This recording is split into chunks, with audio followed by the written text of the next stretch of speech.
was enough. I'd smile all the time. Beyond the best of me, there's more than meets the eye. All right, everyone, this is going to be a quick one. Phantom work number 9, personality. What is your personality? Who is this person? Person in reality, if you look at it. So your reality, becoming who you are, the person you've become, the beliefs, the ideas, your background, your baggage, the good things you've done, the bad things you've done. And by good and bad, I mean everything related to how you see them as good and bad. We probably all come to a point in our life where we want to change, or we want to become something new, someone new, somewhere new, do something new. And I have found from my experience and from the experiences, let's say, of others who have successfully moved their life towards a better way, a more conscious way, by that I mean a more aware way, is that once you come to a place in your life where you want to make a change, you're an adult, you're probably older than 18. Anybody listening to this is probably older than, 30, 40, and you wanted to move yourself away from yourself or away from how you've been, away from the choices you've made, whether it's a job, a relationship, your health, etc., it's already too late in many ways. I think that's the trick of change, is your personality is set. Once it's set, you can keep trying to change it.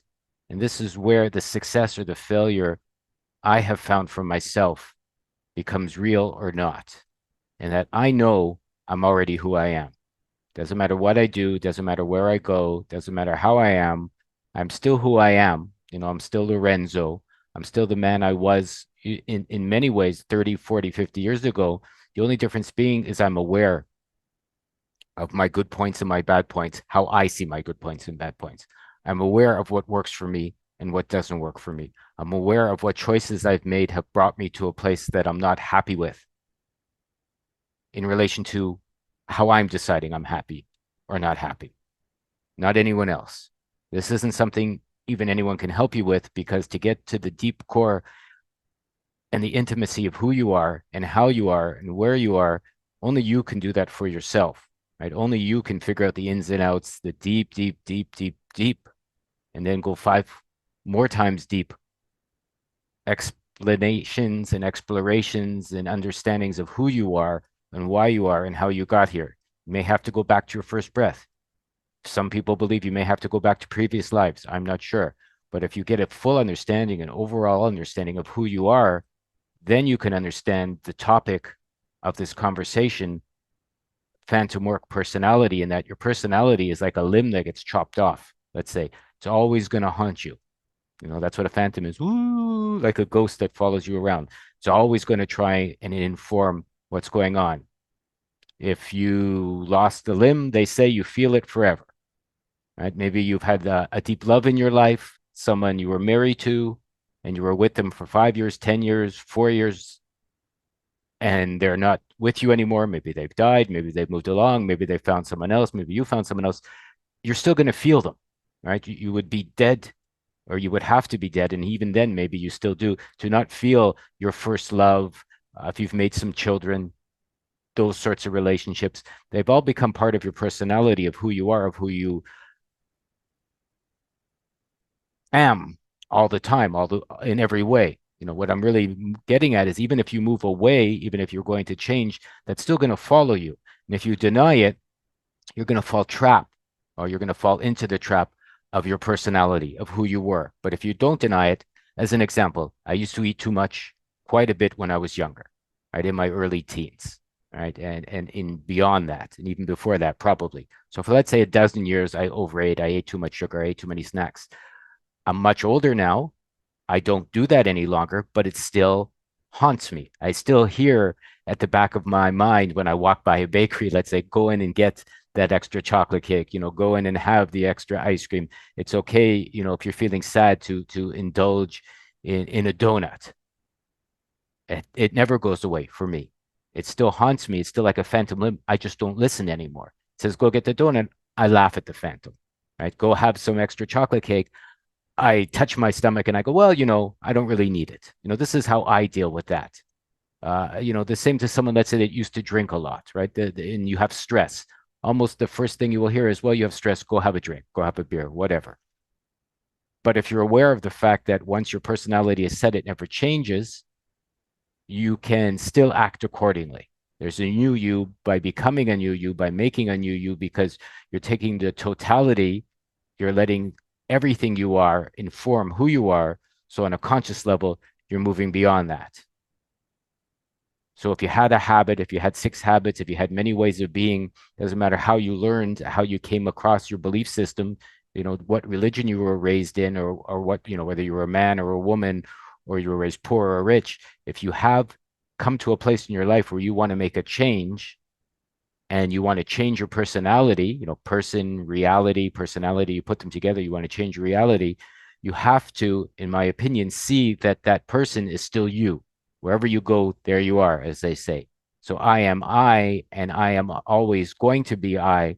But what is going to make a difference is, put simply, your choices, right? You sit down in front of some food or the idea of a relationship, or you get offered a job or whatever that those choices no longer work for you.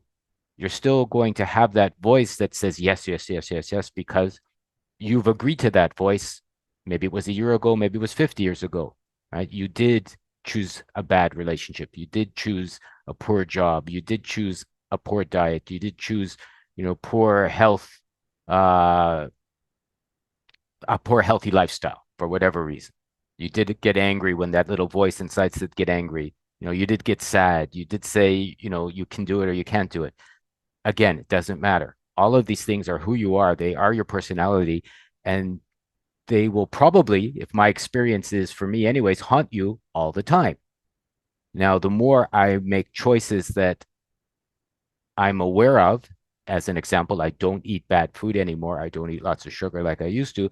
The more I see and the more easy it becomes to not fall into the trap of my personality, because I do think it's a trap. It's a if you could look at it as a cage of beliefs and ideas and choices you've made and where they've led you. And if you're aware of that and you accept it and you take full responsibility for all these bad decisions you've made, according to what you feel is bad for you, then you can see that trap coming. You're no longer in the center of it. You've put it to one side. Right. So you're not going to fall into the trap of, oh, I'm a little peckish and I need some energy. I'm going to go have, an ice cream. I'm going to go have a chocolate bar. You may have seen for yourself that eventually that leads to a crash. So instead, you'll choose a piece of fruit. Right. Instead, you'll have some nuts. Instead, maybe you'll fast for a little while. But you're always going to want to fall back into, or there'll always be the temptation of falling back into the phantom, who you used to be. And that is the point of this short chat here. Phantom work number 9, your personality. By understanding fully who you are and why you've been that way, and coming to a point where you know yourself deeply, the Oracle at Delphi, know thyself. So again, it's not a finger pointing, and it's not a should, and it's not, the only way to evolve or to become free or to get what you want is to understand yourself. Nobody's telling anybody to do anything. Quite simply put, you've told yourself everything about yourself by all the choices you've made in your life. Doesn't matter they happened when you were 3. Doesn't matter they happened when you were 33. Doesn't matter you were forced, so-called, into it because you were too weak or too young. Doesn't matter any of those things, in my opinion. What does matter is you made those choices. Whatever the reason was, that's up to you to figure out. So you've developed your personality through your own hands, through your own guts and will, or lack therein of, and you became who you are, whether you're a 55-year-old woman who's divorced with 4 kids, or you're a 40-year-old man, who's got two children of teenage years, and you're trying to figure out how to move from there. What matters is that you accept who you are, the good, the bad, the ugly, the warts, the fantastic, the hearts, the negatives, the ego, and you get to a point where you know that intimately, more intimately than you want to. Taste it, lick it, smell it, bite it, chew on it, understand the choices you've made that have led to your depression and depths of your depravity, as I have. And then you can also understand the choices you've made that have led to the heights of your freedom, your successes, your beautiful moments that we all have in life. And once you see that and the ghost of your personality, the phantom of your personality starts to haunt you, for me, it becomes a comedy now. When it says go have that chocolate cake, as an example, I start laughing. I go, well, why would I do that? You go have the chocolate cake. I'm all right. I'm going to have an apple. When it says, you're stressed, maybe you need to go and indulge in a beer or a smoke or some cannabis, whatever, and you've seen for yourself that that doesn't really help beyond the moment.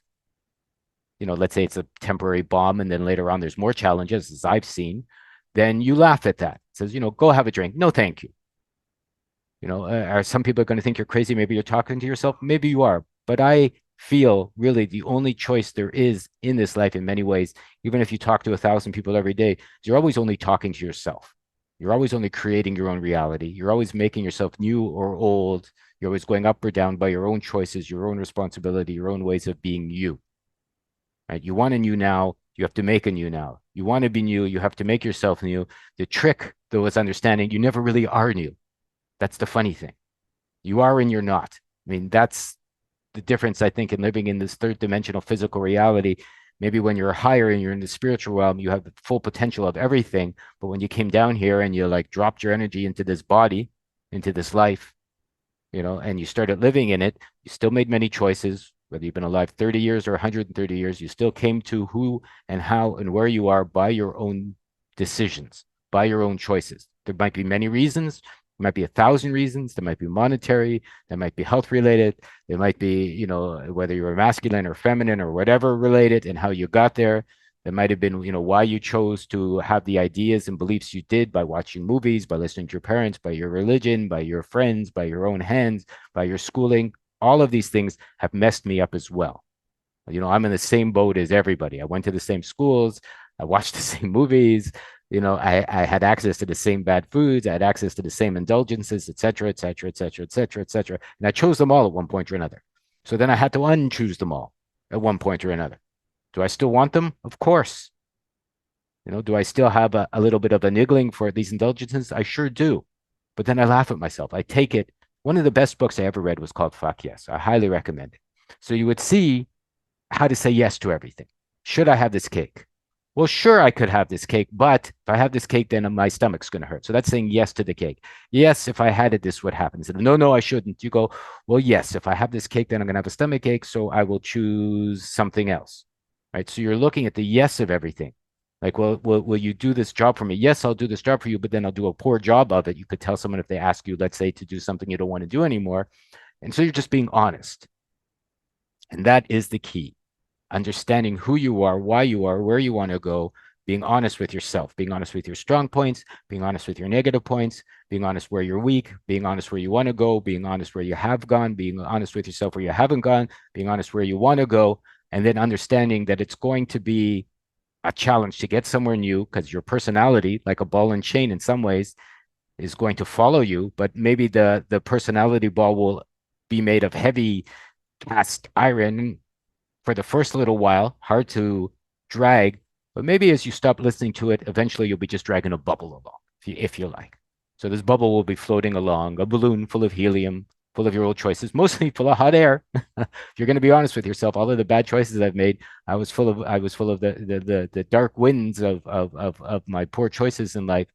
But when you admit that they're hot air or dark winds or stinky gas, however you want to look at it, then it becomes lighter and lighter and lighter. So it's much easier, as we all know. Someone tied a balloon to your arm and you were walking down the street, you'd barely notice it, if at all. If it was a soap bubble, you probably would never notice it.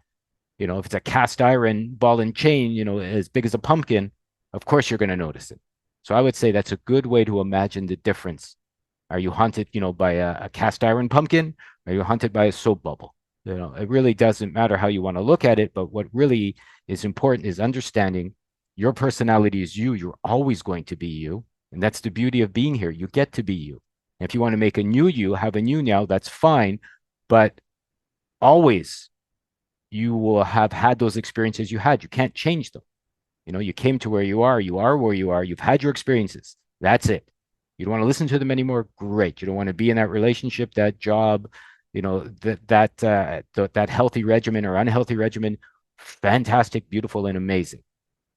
But you were there at one point, and so It is something you decided to bring into this life to inform you, to get the full picture, get the overall vision of who you are, how you are, and where you'd like to go. So you get to see through that where you want to go next.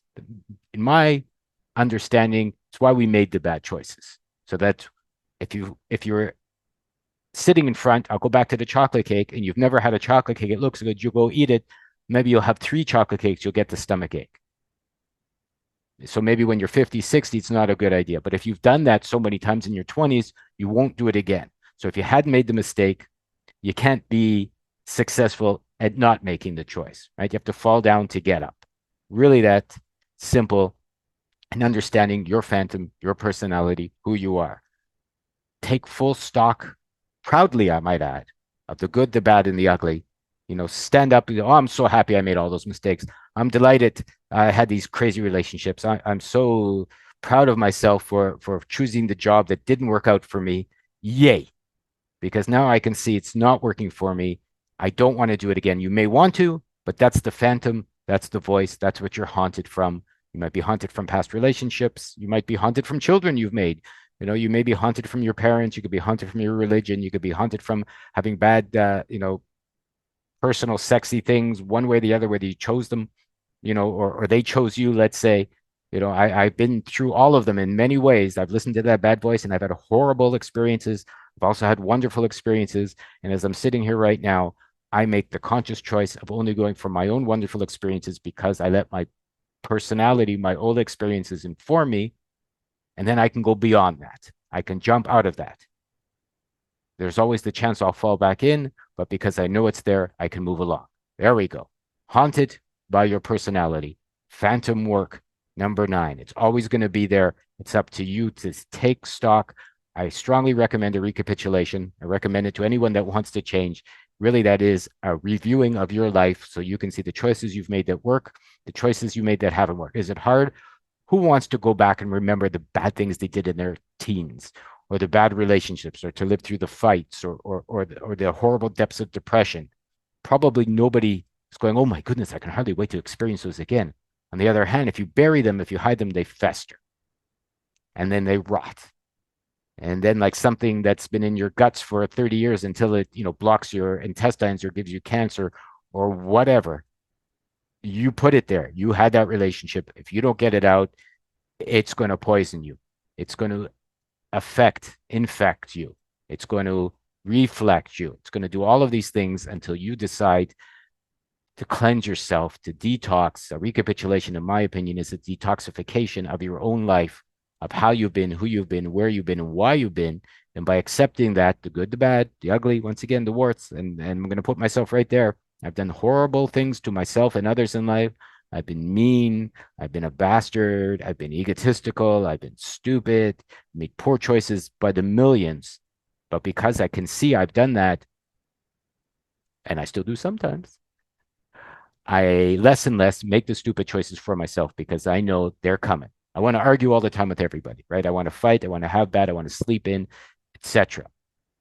But because I realize when I argue, it hurts me. This is my example, or I get tired, or I never get anywhere. I don't. I was raised as a man that liked fighting, so I immediately want to fight anyone who disagrees with me. I'm going to put a little bit of myself on the table here. But now when somebody comes and I disagree with them, I still want to fight. Even yesterday, I feel my hackles getting up. But because I understand this is part of my personality, because I recapitulated my life, because I've seen 1,000 times I've fought and I've gotten angry, even if you're right, that's especially when you don't fight.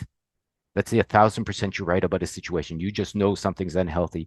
You just know something's bad. You just know something, in your opinion, again, I've used that maybe too many times in this chat, someone else shouldn't do. Doesn't matter. Especially when you're right, it's time to be quiet and not fight. And understand for yourself that you can still make intelligent, strong choices. You don't need anyone's agreement. You don't need anyone's cooperation. All you need is to stand strong in your own truth, to be honest with yourself, to see where you need to go next, according to where you would like to go next. And by realizing to change that your personality has trapped you, you can set yourself free. You can make yourself free. You can create yourself anew, even though your old is a part of you. And that's the beauty of who you are. We're all unique. Everyone wants to be an individual. Everyone wants to feel that they're special, and you are. You're special for you. You're unique for you. You're wonderful for you, or you're not, according to how you choose and what you do next. All right. I'm Lorenzo. Thank you for joining me here. I appreciate your time. Please like and subscribe. There's some links below to some flower essences I've used that have actually helped me quite a bit over the last 2 or 3 months to get to where I am right now to share this with you. But I've done lots. You can too. I'm happy to share. All intelligent questions, suggestions, and recommendations are welcome. Thank you for being here. I'll see you the next time. And thanks again. I love you all very much. Self was enough. I'd smile all the time. Beyond the best of me, there's more than meets the eye.